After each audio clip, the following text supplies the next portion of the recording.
The gallery buzzed with polite conversation, clinking glasses, and the occasional hum of appreciation. Evening light filtered through the tall glass windows, casting golden patterns across the marble floor. It was one of those art exhibitions that drew people with refined tastes and wandering hearts. Arav wasn't sure which category he belonged to. He'd just come along with a friend who disappeared the moment they walked in. He wandered alone now, hands tucked into his pockets, half listening to a couple discuss brushstrokes and shadowing. None of it really held him. He wasn't an artist, but something about the atmosphere, the quiet reverence, the way people paused in front of canvas after canvas as though trying to see into themselves kept him from leaving. And then he saw her. She stood in front of a large painting, her figure still, her attention fixed. He hadn't seen the painting yet. His eyes went to her first. She wore a simple beige scarf that draped over one shoulder, and her hair was tied in a loose bun that looked more accidental than intentional. The world around her seemed to hum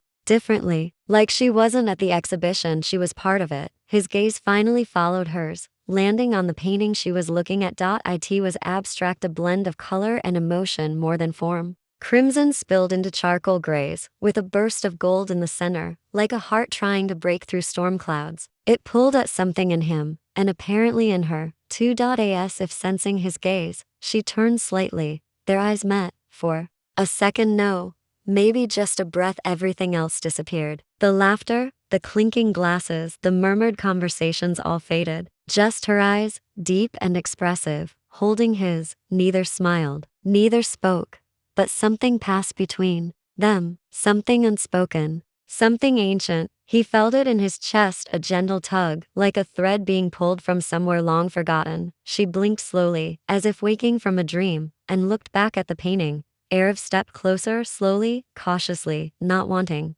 to break whatever spell had just passed through the room. They stood shoulder to shoulder now, not touching, not speaking, just existing together before this same piece of art, as if the painting had chosen both of them. He turned to glance at her again, but she was already walking away, her steps quiet, measured, like the end of a song that didn't need applause. He didn't follow. He just stood there, watching her blend into the crowd, wondering why his chest felt suddenly too small for his heart. He looked back at the painting. Somehow, it looked different now, like he could see more in it, feel more. Maybe that's what she did, she made things feel deeper. He didn't know her name, didn't know if he'd ever see her again, but that moment, the glance, the silence, the way the world had paused, it stayed with him. Later that night, as he lay in bed, the painting swirled in his mind. But it wasn't the colors or the canvas that haunted him. It was her eyes, and the way, for a fleeting moment, they had spoken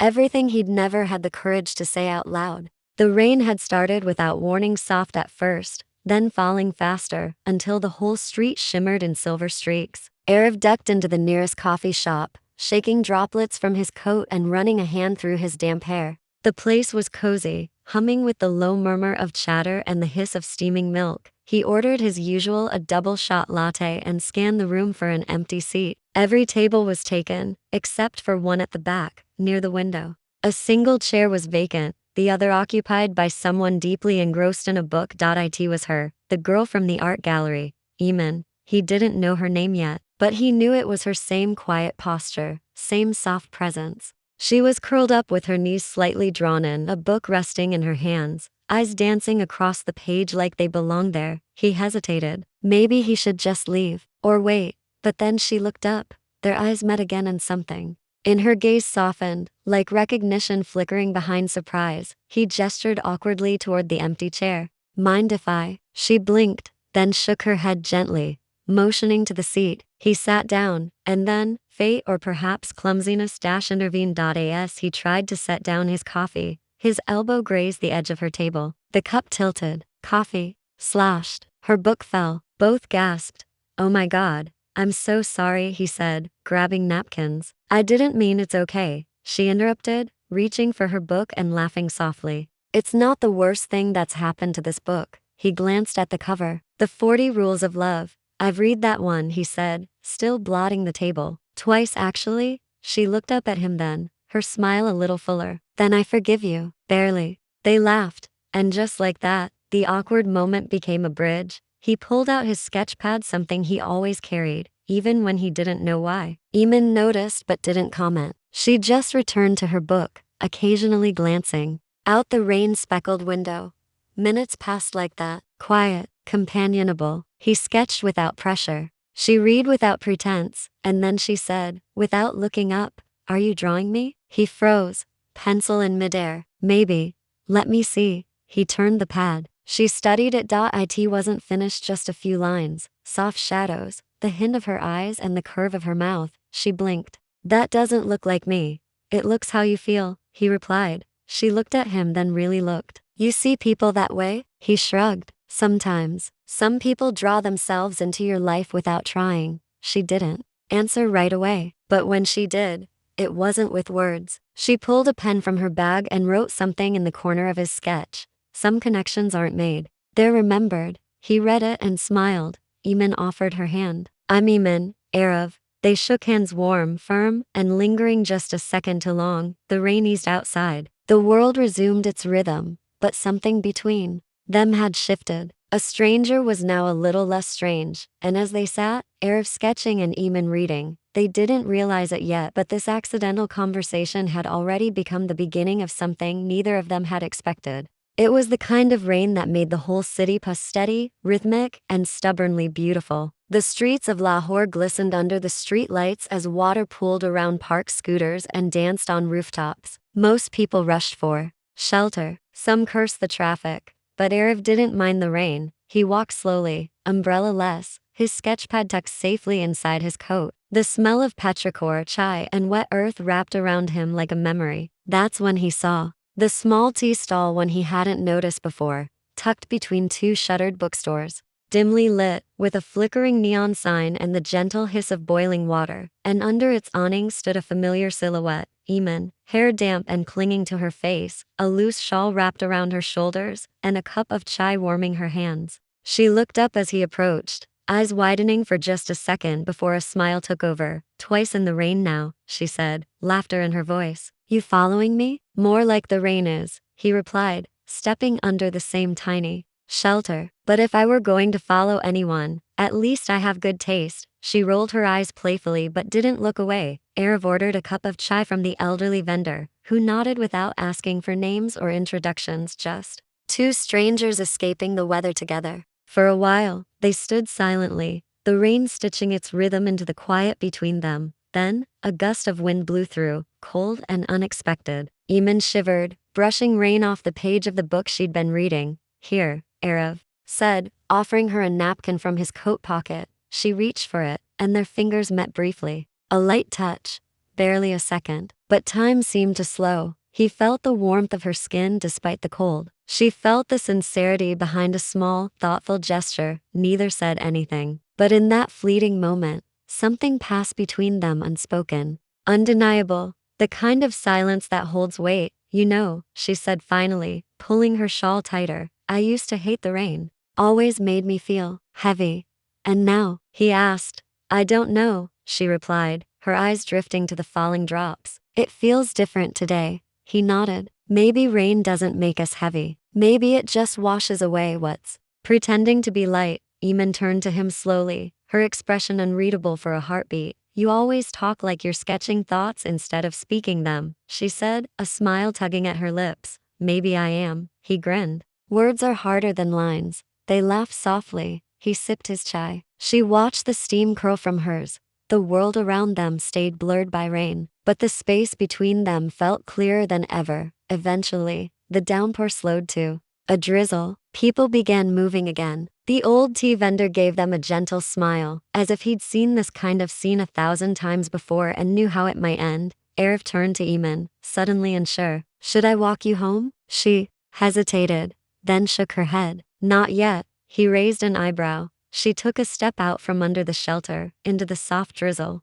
Her face tilted toward the sky, eyes closed, smiling like someone remembering how to breathe. And then, without looking back, she said, "Walk with me." So, he did. And no umbrellas, no distance, just two people walking slowly through the rain, side by side, quiet, connected. The sky wept gently above them, but something inside them glowed, quietly blooming, like flowers that only open when it rains. There wasn't a plan, no promises, no expectations, no daily texts. Just a rhythm that emerged quietly like the way dawn knows how to show up without needing an alarm. Erev and Eamon began to cross paths more often. Some would call it coincidence. Others would say it was fate stretching its fingers quietly across the hours. Whatever it was, it felt effortless. The library became a quiet sanctuary they both drifted into, sometimes at the same time, sometimes not. He'd sit in the back corner, sketchbook open, pencil dancing across the pages with calm purpose. She'd settle into a chair near the poetry section, a mug of cinnamon tea beside her, flipping pages slowly like every word mattered. They rarely spoke there. Words would have only distracted from the presence they shared, and sometimes presence is louder than conversation. Once, Erev glanced up from a drawing and saw Eamon smiling softly at a line in a book. He didn't ask what it was. Instead, he captured that moment, the curve of her lips, the way the light hit her face, the way her eyelashes flickered like they were listening to the silence. He sketched her without thinking. He always did. He had pages of her now, laughing, thinking, reading, walking. None of them perfect, but all of them real. She had unknowingly become his muse, the stillness in his storm. One late afternoon, they found themselves sharing a bench in the park, both facing the slow sunset. Erev had his sketchpad open again, but this time, Eamon leaned over. "Do you always draw people you barely know?" she asked. He didn't look up. "Only when I wish I knew them more." She fell silent, but the air around them was thick with something unspoken. The next day, he found a note slipped into his sketchbook. Small, handwritten, folded twice. No name, no explanation. He opened it. Taped inside was a miniature version of one of his sketches, the one of her reading in the library. Beneath it, in soft cursive, "I kept this. I hope you don't mind." He smiled. He didn't mind at all.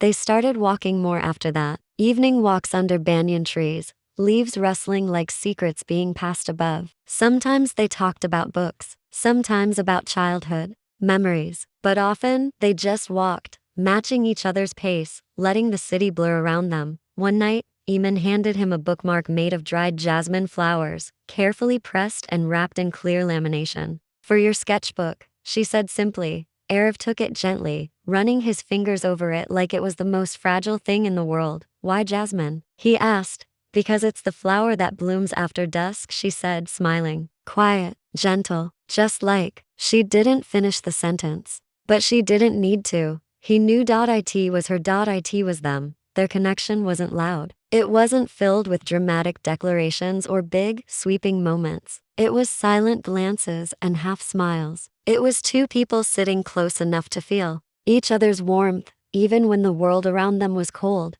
Erev had always believed love needed to be chased, fought for, earned. But with Eamon, it was different. It wasn't a war. It was a gentle unfolding like petals in morning light, and somewhere between a library aisle, a park bench, and the soft press of jasmine petals, Erev realized he was falling, not fast, not hard, but deeply.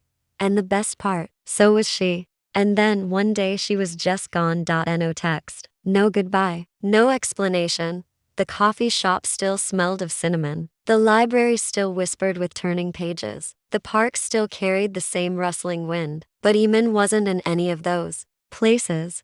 Erev noticed it on the second day. At first, he told himself maybe she was busy. Maybe it was a family thing. Maybe it was nothing. But by the end of the week, her silence became something heavier than absence. It was a weight he carried in his chest. A kind of quiet that wasn't peaceful anymore. It was aching. His sketchbook, once filled with her smile, remained closed. The pencil on his desk lay untouched. Every time he picked it up, his hand hesitated. How do you draw someone who vanished like a dream? He replayed their last conversation in his mind over and over. She was laughing that day, telling him about a poem she'd read. Nothing felt final. Nothing felt like goodbye. And maybe that's what hurt the most, how sudden it all was. The bookstore. Calf felt hollow. Every time the door chimed open, his head turned, hoping. Every time, it wasn't her. Meanwhile, Eamon sat in her room miles away, the sketch he'd once given her clutched to her chest. Life had swept in like a storm. A family,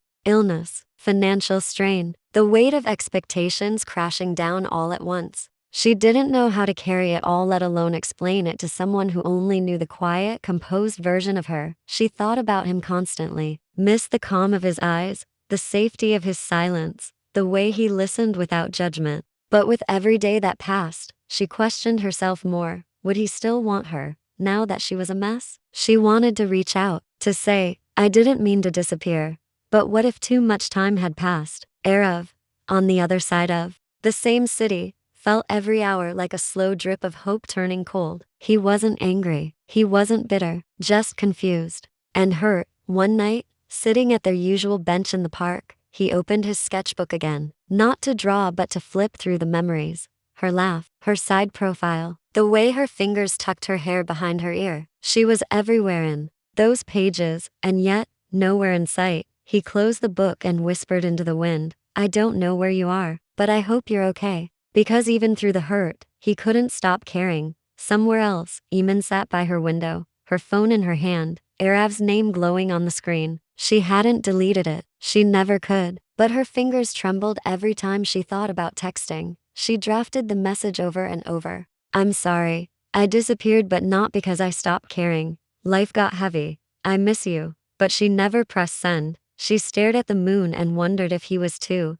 The pause between them wasn't just space. It was fear. It was doubt. It was love, tangled in silence. And yet, beneath it all, was the quiet ache of two hearts that hadn't let go, just paused, waiting for the moment one of them would find the courage to speak again. Weeks passed, slow and heavy, like rain that refused to stop. Erev had nearly convinced himself it was over, that Eamon was a beautiful chapter in a book that would never have a sequel. He still visited the library, not out of hope anymore, but habit, like a place of prayer for a heart still healing. Then one afternoon, something changed. He wandered to the poetry section, the shelf where she once stood tracing lines of Rumi with her fingertip. There, wedged between two books, was a small, faded notebook, leather-bound, worn edges, almost hidden. Curious, he pulled it out. He recognized her handwriting instantly. His breath caught. He flipped to the first page. I never believed in love at first sight. Then I met someone who made silence feel like a language. His hands trembled as he turned the next page, and the next. Every line felt like her voice whispering directly into his soul.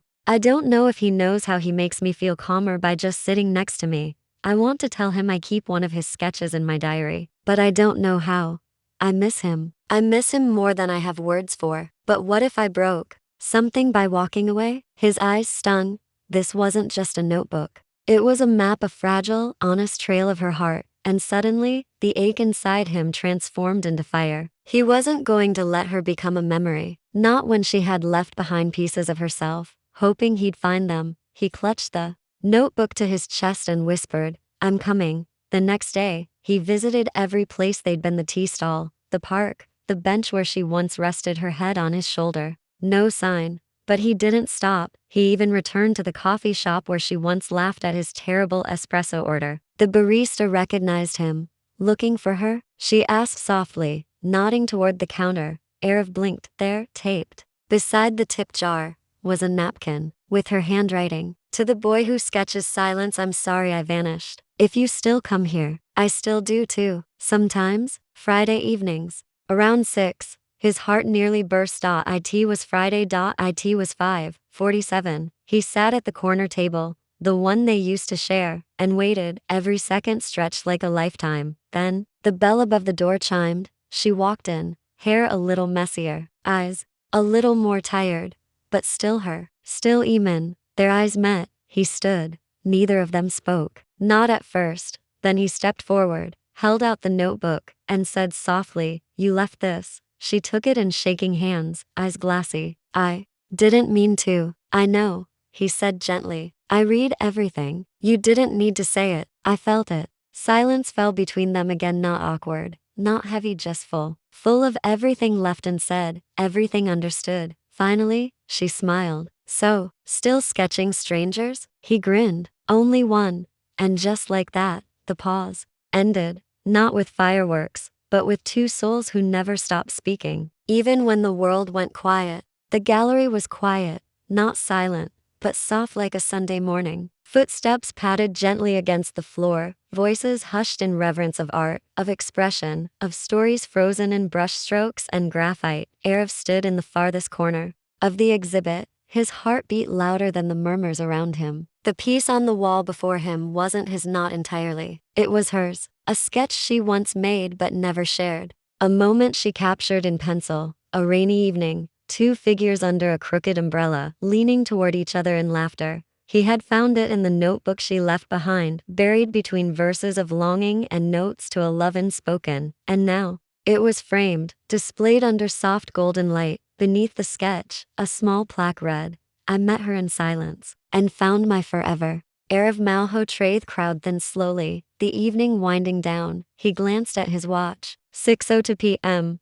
He was just beginning to lose hope when the air shifted. He didn't hear her walk in, he felt it. Like the way you feel a melody before it begins. Like something in the room aligns itself differently. Eamon stood across the gallery, still and stunned, her eyes fixed on the sketch. For a moment, she didn't move, just stared, mouth slightly parted, chest rising and falling with each breath that carried too much. Then her eyes moved down. To the words beneath it. To his name, and she cried. Not the loud, falling apart kind of tears, but the kind that speaks of healing, of recognition, of finally being seen. Erev didn't move toward her. He waited, because some moments deserve stillness. She stepped forward, slow but certain, weaving through the crowd like a dream finding its way home. And when she reached him, she didn't hesitate. No shy glances, no nervous hands. She just took his hand, fingers locking like they'd always belonged there, and she whispered, "You remembered." He smiled, voice hushed. "I never forgot." She glanced at the sketch on the wall, then back at him. "You gave it a voice." He shook his head gently. "You gave it meaning."